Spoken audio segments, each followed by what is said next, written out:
মাত্র একদিন পরে সরস্বতী পুজো, তাই আজ থেকেই ছাত্রীরা পুজোর তোড়জোড় শুরু করে দিয়েছে।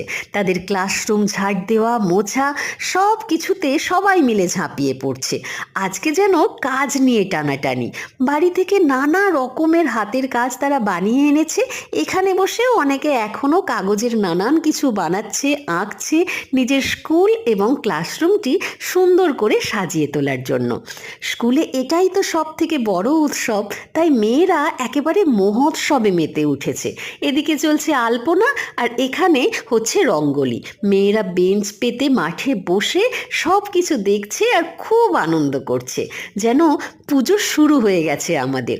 এদিকে মেয়েরা ঘর সাজানোও শুরু করে দিয়েছে, আর জিনিসপত্র তৈরির কাজও এখনও চলছে।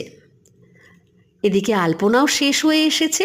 শেষ পর্যন্ত মেয়েরা কেমন কি করলো, কেমন সাজালো, কালকে দেখাবো।